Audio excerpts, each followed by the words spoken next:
So President Trump has officially disavowed the Republican House rep from Georgia, Marjorie Taylor Greene. And I say it's about time. Let's talk about it. How's everybody doing? My name is Anthony Brian Logan, and today we got to talk about President Trump officially and finally disavowing the Republican House rep from Georgia, Marjorie Taylor Greene. Now, this has been a long time coming. Whenever I see Marjorie on television, she is attacking the president in some kind of way. If he says something, she attacks it. If he does something, she attacks it. If he doesn't do something, she attacks it. My question is why? What is the purpose of all this? Is she being America first? Is she supporting the MAGA agenda? Is it that? Or is she mad at Trump because he did not support her run for Senate or governor in Georgia? Is that what's going on? Is it a hate campaign similar to what Elon Musk did for a while when he didn't get his way with President Trump? Is that what's happening? Because that's what it seems like to me. Now, before I go any further, let's look at a few clips here, okay? And they're going to be in order because the timing of everything matters. The timing will prove what I'm saying as far as Marjorie being reactionary. When Trump says a thing, she says something. When he does something, you see, this is from November the 10th, Caitlin Collins over on CNN. We're going to see a few more clips right around that same time. And when I show it to you, it'll make sense. And of course, all my clips will be in the description box if you want to see them and hear them without my commentary. If you're on IG, Facebook, etc., visit a link in the bio, go to the corresponding article on the website. But without further ado, let's go ahead and roll it. Earlier today, Marjorie Taylor Greene, who is a big ally of yours, said that she would rather see you focused on nonstop domestic policy meetings here at the White House instead of nonstop foreign policy meetings. What's your response to her saying that, and also saying that grocery prices are up and not down, as you've said? Yeah, so I don't know what happened to Marjorie. She's a nice woman, but I don't know what happened. She's lost her way, I think. But I have to view the presidency as a worldwide situation, not locally. I mean, we could have a world that's on fire where wars come to our shores very easily if you had a bad president. We had a horrible president, and we ended up with Russia, Ukraine, and we ended up with other disasters, too. Don't forget, I put out 8 wars, 9 to come.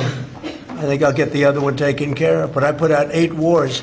And look at the damage that Russia, Ukraine has done to us as a country. I mean, we spent $350 billion. We're not spending any money anymore. Now they pay us through NATO. You know, I got NATO to go from 2% to 5%. Well, that's very important. When you're president, you really sort of have to watch over the world because you're going to be dragged into it. Otherwise, you're going to be dragged into a world war. I think if I weren't president, first of all, that war would have never happened if I was president.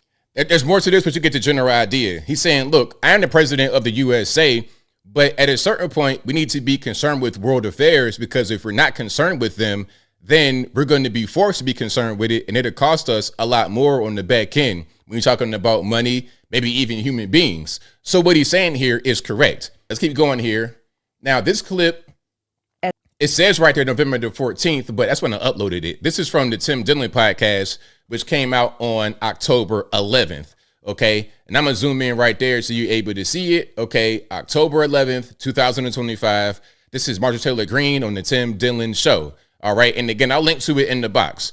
But we're not going to watch this particular clip. What we're going to do is watch this one where she talks about wanting to keep illegal aliens in the country because she works in construction and the mass deportations are impacting her workforce. As a conservative and as a business owner in the construction industry and as a realist, I can say we have to do something about labor, and that needs to be a smarter plan than just rounding up every single person and deporting them just like that. Right. So, and I'm going to get pushback on that, but I got to pause right here for the copyright. But again, this is on a Tim Dillon podcast. I'm just living in reality from here on out. Yeah. And if anybody's mad at me for saying the truth, then I'm sorry. Marjorie Taylor Greene, ladies and gentlemen, our next president. Sorry, JD. Listen. If y'all want to vote for Marjorie Taylor Greene to become the president, I'm out. Don't even worry about it. If she gets anywhere near the presidency, I'm going to Africa. I'm going to Nigeria permanently. I will not come back here. Chance. Well, I mean, there's people are saying it. I go to dinner parties. Yeah, I heard you. Well, by the way, I heard you on Joe Rogan as a All right, so that's that. So, hey, you know what? I work in construction. I want to keep my illegal alien crew making $10 an hour to frame houses. So let's kind of pump the brakes on the mass deportation a little bit, Trump. Come on now. I need my illegal aliens. If that's not what she's saying, y'all please correct me in the comments, okay? I'm getting triggered already. Let's keep going. Again, that was October 11th, 2025. This is November 11th, 2025, in which Trump talks about needing the H-1B visa program to bring in qualified, legal, vetted immigrants to do certain jobs. Okay, let's watch. Republicans have to talk about it, Laura. And does that mean the H-1B visa thing will not be a big priority for your administration? Because if you want to raise wages for American workers, you can't flood the country with tens of thousands or hundreds of thousands of foreign workers. You also do have to bring in talent. When we a have country plenty of talented people no, here. You don't. No, you don't. We don't have talented people here? No, you don't. Laura Ingraham, this is kind of a weird interview. She was very confrontational. It was almost like Megyn Kelly back in the day. Remember that? She had blood coming out of her. It was like that a little bit. But what Trump is saying is correct. We do have talent here, but not enough to fill all the roles that are available. I've never been against legal immigration. Neither has Trump. The issue has always been illegal immigration. You don't have certain talents, and people have to learn. You can't take people off an unemployment line and say, I'm going to put you into a factory where we're going to make missiles, or I'm going to put How did we ever do it before? Well, I'll give you an example. In Georgia, they raided because they wanted illegal immigrants out. They had people from South Korea that made batteries all their lives. You know, making batteries are very complicated. It's not an easy thing and very dangerous. A lot of explosions, a lot of problems. They had like 500 or 600 people, early stages, to make batteries and to teach people how to do it. Well, they wanted them to get out of the country. You're going to need that, Laura. I mean, I know you and I disagree on this. You can't just say a country's coming in, going to invest $10 billion to build a plant, and going to take people off an unemployment line who haven't worked in 5 years, and they're going to start making missiles. It doesn't work that way. What he's saying right there is 100% correct. The issue with the ICE raid at that plant in Georgia was that they did not have the proper documentation. If they would have had all their stuff in order, then it wouldn't have been an issue. But you do need them in the country. And it's not just, what was that, Kia, Hyundai, whatever that was. Volkswagen does that. They got a plant right here in Chattanooga. When I go to Whole Foods where they be at, you hear German all the time. Okay, Guten Tag, you hear that all day long because they got the Germans over here to aid in certain things. Same thing with Nissan in Nashville, the Japanese over here as well. Everyone does that. This is not really a thing that's new at all. Okay, let's keep going. Now, when was this? That was November 11th. November the 13th, here comes Marjorie talking about, I'm going to introduce a bill to end H-1B visas completely. What? Marjorie, didn't you just say that you don't want to have the mass deportations go the way they've been going because your workforce as a general contractor is going to be affected? So you can have the illegal aliens framing houses for $10 an hour. That's fine. But bringing in actually skilled workers under the H-1B visa program is a problem. When they come here legally, make it make sense. My dear fellow Americans, I'm introducing a bill to completely eliminate the H-1B visa program, which has been riddled with fraud and abuse and has been displacing American workers for decades. Let's pause. Now, of course, the program has problems. It is flawed. There is abuse going on. That's why Trump said, okay, let's put the tax on it of $100,000. Like, you forgot about that part. There's ways to fix the program or make it better without totally eliminating it. And again, if you want to eliminate this program, then why do you want to keep your illegal aliens working for your construction business? There will only be one exemption in my bill, and it will allow for a $10,000 per year cap on visas issued to medical professionals like doctors and nurses who provide life-saving care to Americans. How about illegal alien general contractor employees?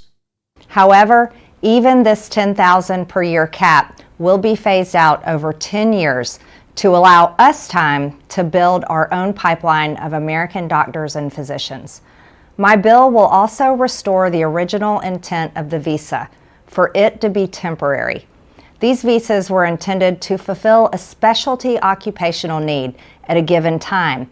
People should not be allowed to come and live here forever. We thank them for their expertise, but we also wish them well so they may return to their home country. My bill will take away the pathway to citizenship, forcing visa holders to return home when their visa expires.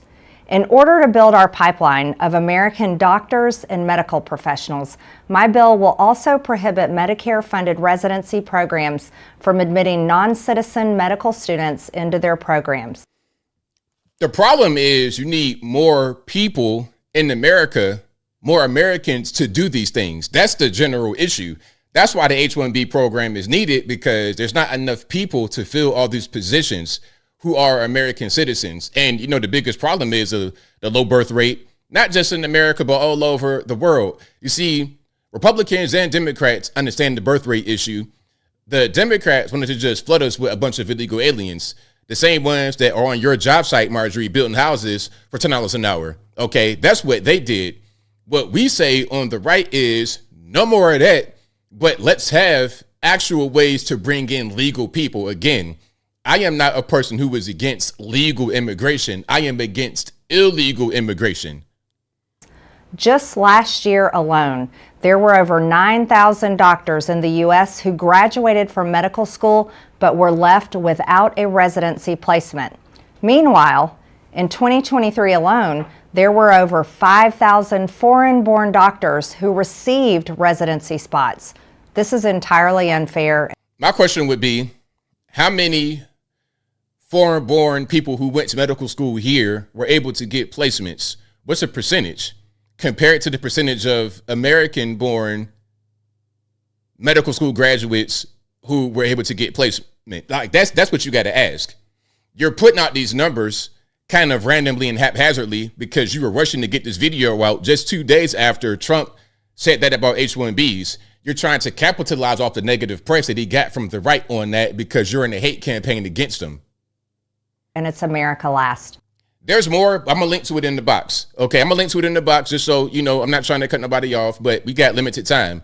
Now, that was, again, the video about the H-1Bs that Trump put out from Laura Ingraham. That was November 11th. Marjorie put her H-1B video out November the 13th. November the 14th, yesterday, Trump puts this out on True Social. Let's go through it. I'm withdrawing my support and endorsement of Congresswoman Marjorie Taylor Greene of the great state of Georgia.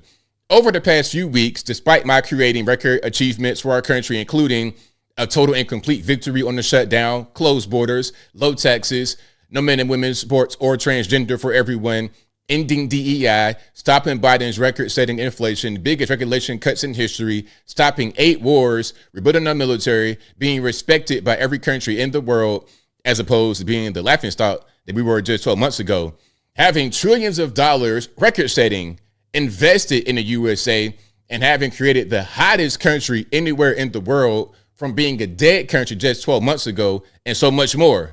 All I see wacky Marjorie do is complain. It seemed to all begin when I sent her a poll. Listen, it seemed to all begin when I sent her a poll stating that she should not run for senator or governor. She was at 12% and didn't have a chance, unless, of course, she had my endorsement, which she wasn't about to get. She has told many people that she is upset that I don't return her phone calls anymore. But with 219 congressmen, women, Republicans, of course, 53 U.S. senators, 24 cabinet members in almost 200 countries, and an otherwise normal life to lead, I can't take a ranting lunatic's call every day. I understand that wonderful conservative people are thinking about primarying Marjorie in her district of Georgia, that they are too fed up with her antics, and if the right person runs, they will have my complete and unyielding support. She has gone far left, even doing The View with their low IQ Republican hating anchors. Thank you for your attention to this matter. Make America great again. Okay. Now, the whole thing about the endorsement that she wanted. Again, she wanted to go higher than just being a House rep. She wanted to be like AOC. AOC has delusions of grandeur as well. And the difference, and somebody said it on Instagram, shout out to you who said it. They said Marjorie is our AOC. The difference is we don't let the crazy people like that run the party. But it appears as if the Democrats are going to give AOC the keys to the kingdom. Now, will she be a puppet? Of course. But she will also try to get a little bit bougie and uppity and try to flex her muscle, which is going to be a disaster for the Democratic Party. Now, here is Marjorie responding, okay? This is today. This is just, a little while ago, 11:40. This is about 12:30. I'm recording this.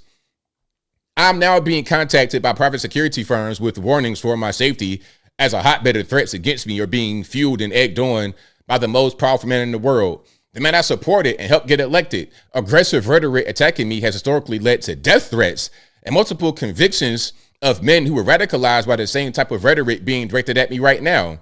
This time by the president of the United States. As a woman, see, this is why we don't want women to be the president, right? Why are you using the woman card? Okay, if you were black, would you use that as well? Anyway, as a woman, I take threats from men seriously. I now have a small understanding of the fear and pressure from the women who are victims of Jeffrey Epstein and his cabal must feel. So now you're feeding into the whole Epstein thing, trying to attack Trump. Again, this is what you do. As a Republican who overwhelmingly votes for President Trump's bills and agenda, his aggression against me, which also fuels the venomous nature of his radical internet trolls, many of whom are paid, this is completely shocking to everyone. My phone is blowing up with constant, amazing support. I'm so thankful. The political industrial complex and the toxic, violent nature of American politics must end. Our country is worth saving, and it can only be done if we pull together and save ourselves. You're trying to be the president. You're trying to get beyond your station. You better just pipe down and play your position. Anybody trying to vote for you on the Republican side. Now, if you were to be a Democrat and go over there, you could be an AOC. Maybe they're going to rock with you. But us, you know what? Maybe I don't speak for all of us. I just say for me, for ABL, absolutely not. Never in a million years would I ever vote for Marjorie Taylor Greene to be dog catcher, let alone the president of the USA. But I think I'll leave that right there for now. And what say you? What's your opinion about Marjorie Taylor Greene and this whole drama going on between her and President Trump? Do you think Trump is right? Do you think Marjorie is right? Whatever your thoughts are, let me know in the comments below. You guys know where I'm at. Marjorie got to go. And I live right here next to her district. I'm out here East Tennessee, Chattanooga. Her district is right there, like a stone throw away from my house. She can go. She has no importance there, really, with the everyday goings on. They control that. She's a House rep. So her incompetence is shielded by just being a House rep. You go out there and vote for the MAGA agenda, great, fantastic. But you're being dual-minded. You're voting for what the president is going for the most part. But every other day you attacking the president. So which one is it? Do you support what he's doing because your voting record says, or do you not because you're going out there and attacking him? Do you want to get rid of illegal aliens? I can't tell because you want your illegal aliens at your contractor business. But you want to eliminate the legal immigrant program. You don't make sense. You're contradictory. You're in the way. And it's time to go. But whatever your thoughts are, please let me know in the comments below. And that's all I got to say for this video. If you like what you heard, please comment, rate, share, and subscribe. Peace.